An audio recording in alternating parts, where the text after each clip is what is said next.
ఇదంతా జాగ్రత్తగా గమనిస్తున్న సుమంతుడు ఏకాంతంగా దశరథునితో ఇలా అన్నాడు. మహారాజా, ఋత్విక్కులు చెప్పిన మాటలు నేను విన్నాను. తమరికి సంతానం కలిగే విషయం గురించి పూర్వము సనత్కుమారుడు ఇతర ఋషులతో చెప్పగా నేను విన్నాను. అదేమిటంటే, కశ్యపునకు విభాండకుడు అనే కుమారుడు ఉన్నాడు. విభాండకుని కుమారుడు ఋష్యశృంగుడు. ఋష్యశృంగుడికి తన తండ్రి తాను ఉన్న అరణ్యం తప్ప వేరే ప్రపంచం తెలియదు. అతను లోక ప్రసిద్ధములైన 2 రకముల బ్రహ్మచర్యములను అవలంబించినవాడు. ఆ సమయంలో అంగదేశమును రోమపాదుడు అనే రాజు పరిపాలిస్తున్నాడు. అతడు అమితమైన బల పరాక్రమములు కలవాడు. అతడు ఎప్పుడు ధర్మము తప్పి నడుస్తూ ఉంటాడు. ఆ రాజు అధర్మవర్తన ఫలితంగా ఆయన దేశంలో తీవ్రమైన కరువు వచ్చింది. రోమపాదుడు తన రాజ్యంలో వచ్చిన కరువుకు ఎంతో దుఃఖించాడు. వెంటనే తన రాజ్యంలో ఉన్న వృద్ధులైన బ్రాహ్మణులను పిలిపించాడు. ఓ బ్రాహ్మణులారా, మీకు అన్ని ధర్మములు తెలుసు. ఈ అనావృష్టి పోవడానికి, నా అధర్మ ప్రవర్తన వలన కలిగే పాపం తొలగిపోవడానికి మంచి ఉపాయం చెప్పండి అని అడిగాడు. దానికి ఆ బ్రాహ్మణులు ఇలా పలికారు. ఓ మహారాజా, నీ పాపం పోవడానికి, ఈ కరువు నివారణకు ఒకటే ఉపాయం కలదు.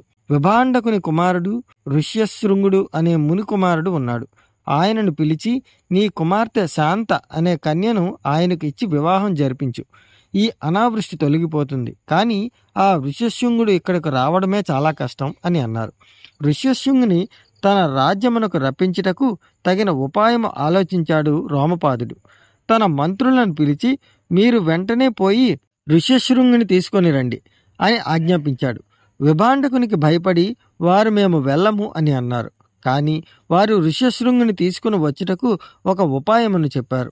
అది ఏమిటంటే, కొంతమంది వేశ్యలను పంపి స్త్రీ సాంగత్యము గురించి తెలియని ఋష్యశృంగునికి స్త్రీ సంగమము రుచి చూపించి తీసుకొని రావచ్చును అని, అప్పుడు శాంతను ఋష్యశృంగునికి ఇచ్చి వివాహం చేసి అతని ఇంటనే ఉంచుకొనవచ్చును అని, ఋష్యశృంగుడు ఉన్న చోట సుభిక్షముగా ఉంటుందని తెలియజేశాడు.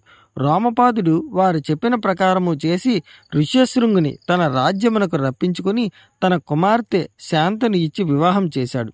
ఓ దశరథ మహారాజా, తమరు కూడా ఋష్యశృంగుని తీసుకుని వచ్చి యజ్ఞం జరిపించిన తమకు పుత్ర సంతానము కలుగుతుంది అని చెప్పుకుంటుంటే నేను విన్నాను అని చెప్పాడు సుమంతుడు. ఆ మాటలకు ఎంతో సంతోషించాడు దశరథుడు.